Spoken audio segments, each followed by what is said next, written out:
자, 우리가 새해를 맞이해서 여러분 금년에는 어떤 삶을 살기를 원하십니까? 좀 더 능력 있는 삶을 살기를 원하시죠? 또 감사하고 기뻐하고 보람차고 활기차고 또 많은 사람에게 영향력을 끼쳐서 그들을 복음 안으로 주님 품 안으로 인도하는 삶, 이런 삶은 어떻게 가능할까요?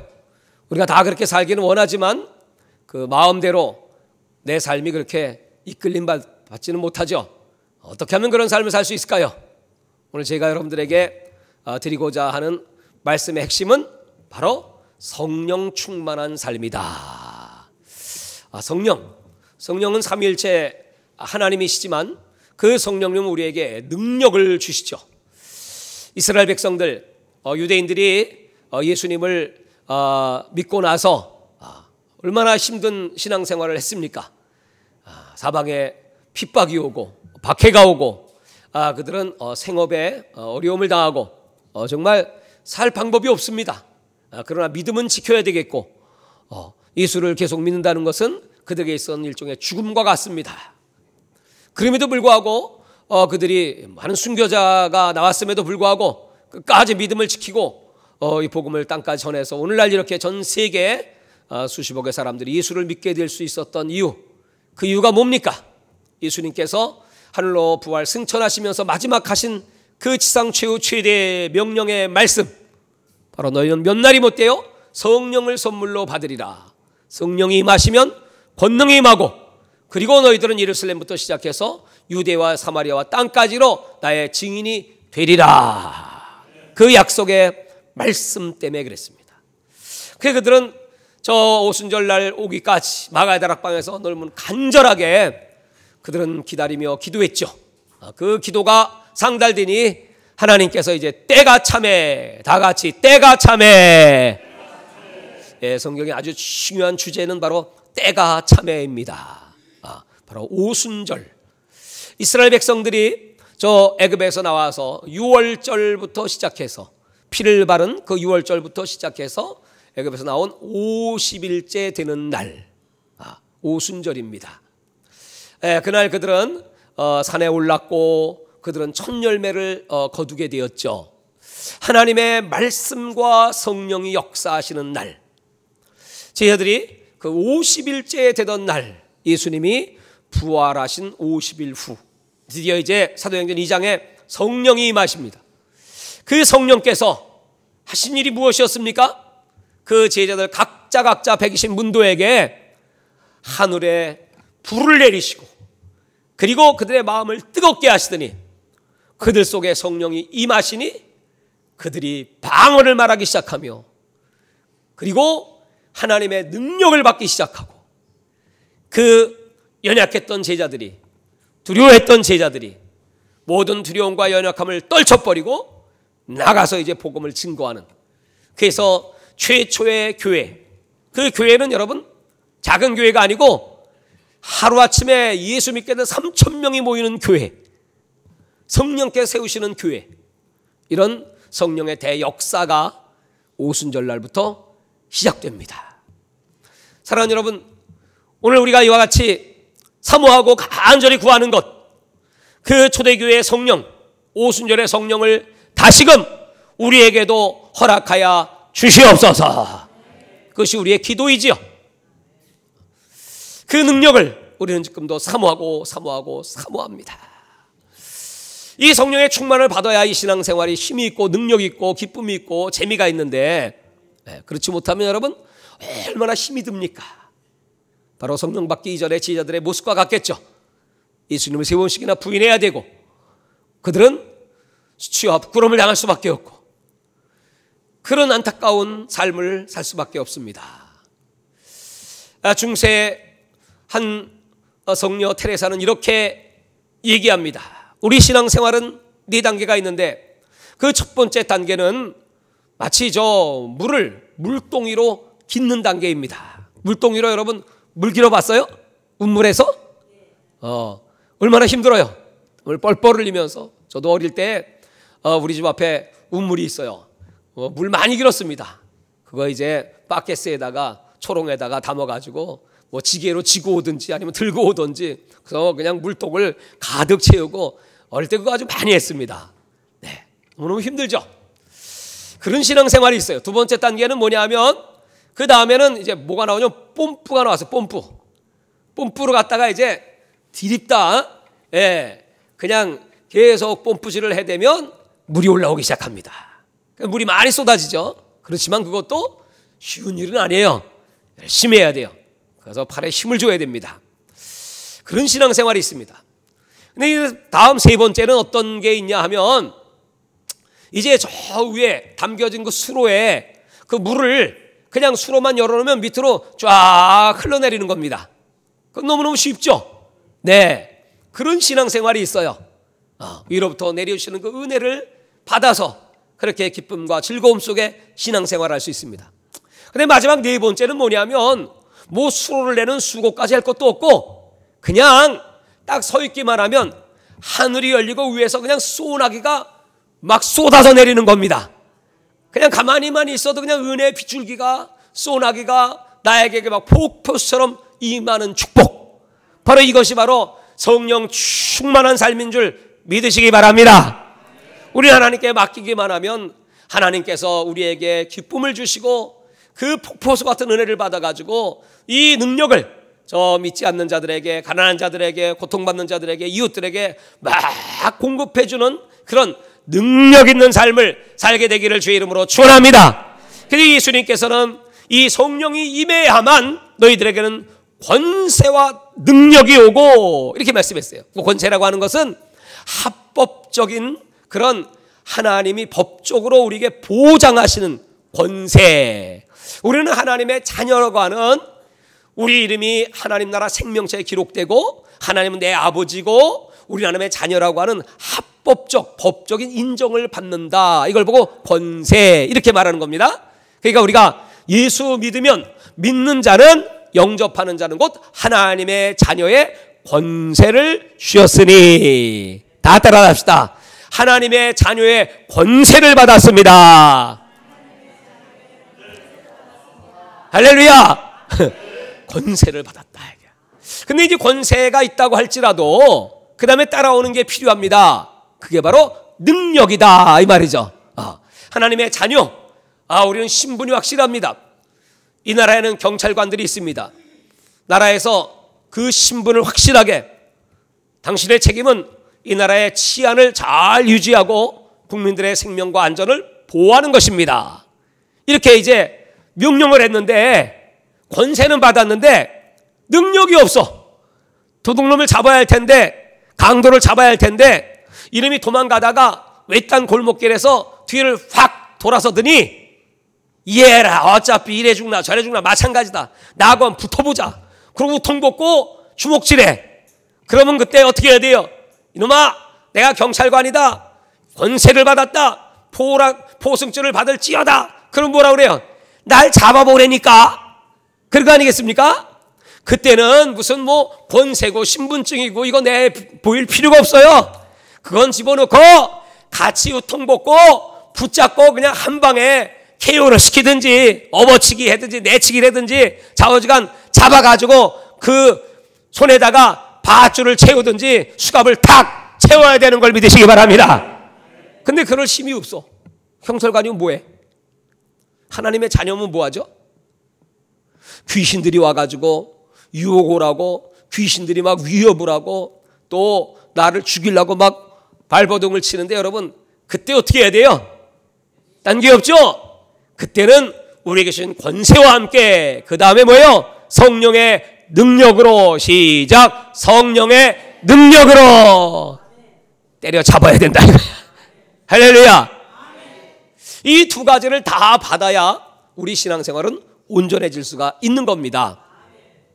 그래서 하나님 이렇게 신앙생활하기를 원하시고 이제 그 성령의 능력으로 말미암아 사도행전의 역사에 가장 중요한 교회, 첫 번째 교회는 예루살렘 교회였지만 그 교회는 오래 가지 못하고 처음에는 그렇게 부흥되는 것 같았지만 나중에 그 헤롯의 핍박 앞에 와르르 무너지고 성도들은 전부 뿔뿔이 흩어지고 담대하게 복음을 증거하지 못하고 그렇게 연약한 교회로 전락하고 말았습니다. 근데 오늘 이 본문 사도행전 13장에 등장하는 안디옥 교회, 이 교회는 어떤 교회입니까? 흩어진 사람들이 모여서 세워진 교회였지만은, 적은 능력이었지만은, 이 교회는 아주 강력한 성령의 임재와 능력을 체험한 교회다. 그래서 여러분, 이 마지막 때의 교회는 안디옥 교회 같이 성령 충만한 교회가 되어야 합니다. 이 안디옥 교회, 성령이라는 단어가 이제 막 등장하기 시작합니다. 성령께서 지시하시고, 성령께서 금식을 시키시고, 성령께서 사람을 세우게 하시고, 성령께서 안수하게 하시고, 그 성령께서 최초의 선교사 바나바와 바울을 파송하게 하시고, 그래서 이 사도행전 1장부터 8장까지는 사도 베드로에 의해서 역사를 기록했지만, 사도행전 9장부터 시작해서 28장에 이르는 역사, 사도 바울의 역사, 바로 이 안디옥을 필두로 해서 퍼져나가는 복음의 역사입니다. 제가 브라질 집회를 갔을 때, 그 브라질에 가면 아주 어마어마하게 큰 교회가 상파울루에 있습니다. 하나님은 사랑이시라는 그런 교회인데, 그 교회에 딱 들어가면 말이죠, 그 문 앞에 지팡이 쭉 매달아 놨어요. 그냥 또 뭐 허리에 이 차는, 이 허리에 병든 분들이 차는 이 보조 기구들 쭉, 그 다음에 유리병 안에 암덩어리 떨어진 거, 이런 것들을 담아가지고 쭉 진열해 놨어. 네. 우리 빌립 장로님하고 브라질 집회 가서 우리 같이 사진 다 찍어 왔습니다. 그 교회가 얼마나 능력 있는 교회인지, 그냥 그 교회에 오면 그런 병든 자한테 고침을 받는 거야. 그 능력의 근원이 어디 있었나 했더니 딱 들어가 보니까 하루 24시간 성전이 어마어마하게 큽니다. 그 성전에 성도들이 의자에 앉아서도 기도하고 단 앞에 나가서 기도하고 24시간 기도가 끊이질 않아. 그 목사님의 목회 방침이 뭐냐 하면, 사도행전 1장부터 8장은 베드로가 썼고 9장부터 28장은 바울이 썼지만 사도행전 29장부터는 내가 쓴다, 그런 목회 방침이야. 그러면서 그 기적을 내게 주옵소서, 치유의 능력을 주옵소서, 영력과 담대함을 주옵소서. 그리고 성도들이 그 목사님을 위하여 기도하고 교회 부흥을 위하여 막 기도하니까 브라질 최고의 교회로 성장이 되는 겁니다. 할렐루야. 우리도 여러분 2015년도 새해를 맞이해서 이런 부흥의 역사를 꿈꾸며 성령의 충만한 역사가, 기적의 역사가, 축복의 역사가, 부흥의 역사가 나타나게 되기를 바랍니다. 할렐루야. 그러니까 그냥 마음이 막 뜨거워지는 거죠. 이 안디옥 교회가 바로 그런 교회다 이 말이죠. 이 교회에 오늘 여기 멤버들이 딱 등장을 합니다. 사울을 필두로 해서 또 바나바, 덕과 관용을 갖춘 지도력 있는 리더십의 지도자 바나바, 거기에는 또 저 니게르 사람, 그죠? 흑인도 있고, 또 마나엔 분봉왕 헤롯의 젖동생도 있고, 거기에 여러 사람들이 모여서 교회를 세웠습니다. 그러니까 이 교회는 어떤 교회냐면, 어떤 편향된, 어떤 교회는 뭐 보수입니다, 어떤 교회는 진보입니다, 어떤 교회는 뭐 상류층, 어떤 교회는 하류층, 어떤 교회는 뭐 특수계층, 뭐 배운 사람들끼리 모이고 못 배운 사람끼리 모이고 있는 자끼리 모이고 없는 자끼리 모이고, 그런 교회가 아니고 유대인이든지 비유대인이든지 백인이든지 흑인이든지 바울같이 공부 많이 한 사람도 있고 또 공부 못한 평범한 사람도 있고, 재산이 많은 왕족이 있는가 하면 그렇지 않은 서민도 있고, 이렇게 여러 종류의 사람들이 모인 교회가 바로 안디옥 교회다 이 말이에요. 여러분, 이런 교회가 될 수 있는 이유가 무엇입니까?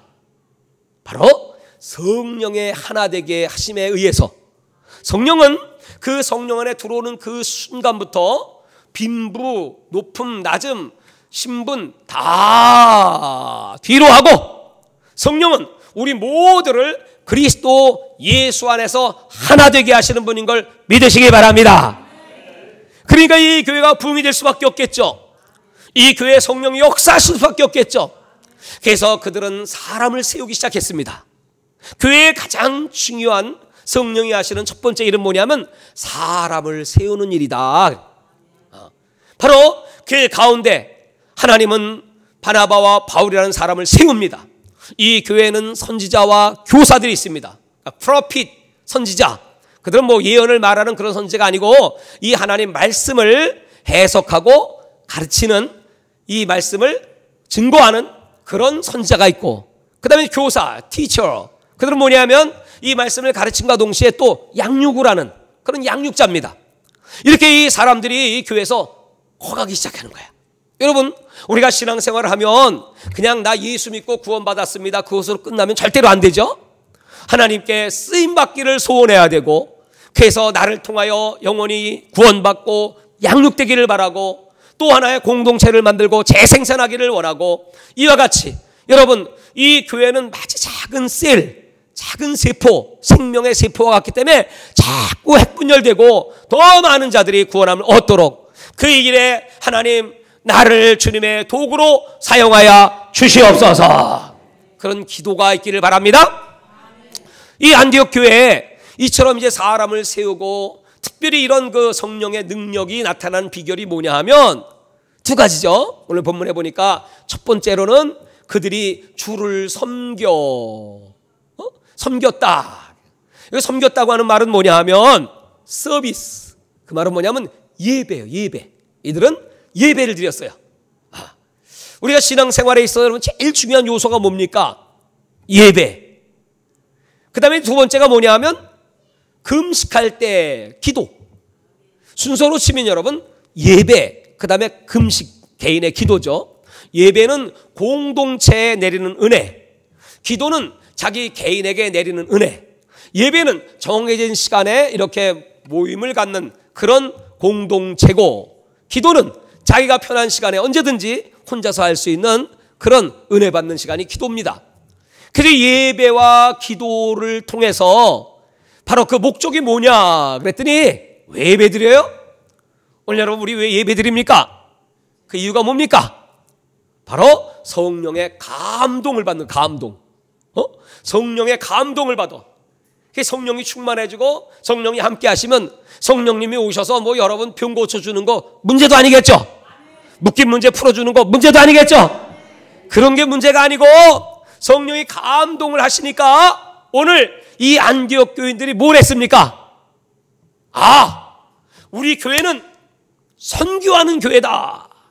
그래서 바울과 바나바는 가장 중요한 위치에 있는 강력한 지도자이지만 그 훈련된 영성 있는 능력 있는 그 두 종을 기름을 부어서 안수하고 선교사로 내보내는 것입니다.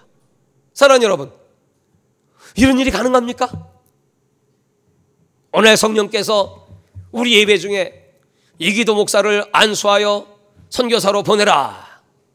예, 아멘 한 사람도 안 하네. 나는요 진짜 그렇게 지금으로부터 10몇 년 전이죠. 예, 그렇게 성령의 감동받고 내가 52살 때 선교사로 나갔습니다. 진짜 성령의 감동을 받고 복음의 돌파구를 열자. 그래서 저는 몽골 선교사로 나갔습니다. 이제 또 하나님이 뭐 그렇게 말씀하신다고 할지라도 이제는 뭐 아프리카가 됐든 어디가 됐든 또 하나님이 이렇게 말씀하시면 당연히 가야 되겠죠. 네, 아멘은 하지만 그거 좀 곤란한데 담임 목사 가면 어떡합니까? 그렇죠? 성령이 어떻게 역사하실지 우리는 아무도 알 수 없습니다. 나를 여기 두시면 있는 거고 또 나가길 원하시면 나이가 무슨 상관이 있습니까? 하나님이 내게 건강 주시고 능력 주시면 모세는 80부터 시작했는데 무언들 못하겠습니까? 바로 그럴 준비를 하는 것이 바로 성령 충만한 교회이고 하나님이 쓰시는 교회이고 하나님이 뜻을 이루는 교회이고 마지막 때 하나님은 그런 교회와 그런 목사와 주의 종들을 찾고 계신 줄 믿으시기 바랍니다. 그래서 이제 사람을 키우고, 그리고 이 교회는 그렇게 열심히 기도하면서 이제 교회를 세우신 최고의 목적 뭡니까? 우리가 은혜 받은 목적 뭡니까? 바로 선교지요. 여러분, 이 선교는 두 가지. 첫 번째, 은혜 받았기 때문에. 시작. 은혜 받았기 때문에. 두 번째, 성령의 능력을 받아서. 시작. 선교는 바로 그 선교의 원인은 은혜를 받은 겁니다. 선교의 동력, 선교의 힘은 성령의 능력입니다. 이 두 가지. 오늘 이 안디옥 교회가 그랬습니다. 그래서 바나바와 바울을 안수하여 내보내는 겁니다. 사도행전의 역사가 시작됩니다. 세계 선교의 역사가 시작됩니다. 이 복음이 세계를 돌아서 오늘날 우리 대한민국에 왔고, 그리고 우리는 또 이 복음을 또 전 세계에 지금 증거하고 있습니다. 사랑하는 여러분, 이것이 바로 교회예요. 성령이 역사하시는 교회, 성령의 행전을 쓰는 교회. 우리 성도들은 멀리 나가서 복음 전하고 외국에 나가는 것만 선교라고 말하지 않습니다. 선교란 뭐냐 하면, 따라서 한번 해보겠어요. 하나님이 원하시는 곳에서 하나님의 일을 하는 것입니다. 하나님이 원하시는 것은 외국일 수도 있고, 또 여러분의 가정일 수도 있고, 또 여러분의 직장일 수도 있고, 그렇죠? 이 세상 속에서 하나님이 여러분들을 보내셔서 여러분 형편과 처지대로 훈련받고 여러분 능력대로 너무나 잘하신 하나님께서 보내셔서 거기서 하나님이 원하시는 일을 하게 하시는 것을 우리는 선교다, 이렇게 얘기해요. 사랑하는 여러분, 우리나라의 최초의 복음이 1885년도에 이렇게 들어올 때 말이죠, 처음에 우리 한국교회는 어떤 모습이었습니까? 원래 우리 조선시대부터 뭐 그 전부터 양놈이 아니고 양반이 있고 상놈이 있고, 그렇죠? 네. 근데 이 교회는 이걸 깨뜨려 버린 거죠. 그래서 양반도 교회 오고 또 상놈도 교회 오고, 교회 오면 다 하나가 되는 거야. 그래가지고 처음에 이제 그 교회에 왔던 사람들 중에 누가 있냐 하면, 아주 제일 당시에 천한 직업, 그건 백정입니다. 백정. 소, 돼지 잡는 백정. 지금은 뭐 그런 직업에 귀천이 없습니다. 오히려 그분들이 돈도 더 잘 벌대. 근데 옛날에 그랬다 이 말이죠. 근데 그 아들이 이제 그 학교에, 기독교인들이 모이는 그 학교에 들어오게 됐습니다. 같이 공부하는 겁니다. 근데 이 아이가 어느 날 갑자기 아파. 열이 막 올라서 막 창질부스에 걸렸어요. 그럴 때 이 마페시라고 하는 선교사가 자기 친구한테 연락을 해갖고 빨리 와서 이 아이 병 좀 고쳐주게. 근데 그 친구는 누구냐 하면, 당시에 고종 황제의 시의 황제의 병을 고치는 의사 에비슨이라고 하는 사람이에요. 그 의사가 와가지고 그 상놈의 아들을 고쳐주는 거예요. 그래서 이 아이가 건강해졌어요. 그러니까 그 가족들이나 주변 사람들이 얼마나 감동을 받겠어요. 예수님은 누구신가? 기독교란 종교는 무엇인가? 이렇게 빈부귀천을 따지지 않고 선을 베푸는 이 아름다움에 감동을 받고 그 아버지가 이제 교회를 나오게 됐습니다. 그 신앙생활을 열심히 해요. 그리고 그 아들은 그렇게 은혜를 받고 공부를 열심히 하고, 그리고 세브란스를 졸업하고 1907년도에 한국 최초의 의사가 됩니다. 박동렬이라고 하는 의사가 돼요. 그리고 그 아버지는 그 일로 사업을 열심히 해서 최초의 장로가 된다 이 말이죠. 이게 바로 교회입니다. 예수님 안에 들어오면 성령 안에서 모두가 하나가 되고, 성령님은 높고 낮음 따질 것 없이 그 성령의 은혜를 입은 자들을 높이 들어서 사용해 주시고, 장로로 세워주시고, 의사로 세워주시고, 목사로 세워주시고, 교회를 세우시는 걸 믿으시길 바랍니다. 바로 이와 같이 하나님은 당신이 원하는 곳으로 사람을 보내서 당신이 원하는 일을 하게 하시는 거예요. 제가 저 남미 우루과이 집회를 갔을 때 거기 그 몬테비데오라는 항구가 있습니다. 거기 항구에 배들이, 거기는 이제 그 남미 쪽에서 나가는 원형 어선들이요, 세계 각체 원형 어선들이 그 몬테비데오 항구에 모여들고요, 거기 이제 모이면 선원들이 한 달, 두 달, 뭐 세 달 길게 이렇게 이제 장비도 준비하고 배도 고치고 뭐 양식도 준비하고 그리고 이제 다시 이제 태평양 바다로, 대서양 바다로 막 나가는 거죠. 그럴 때 한 집사님이 계신데 그 집사님은 그 원양 어선 회사의 간부였어요. 이사였습니다.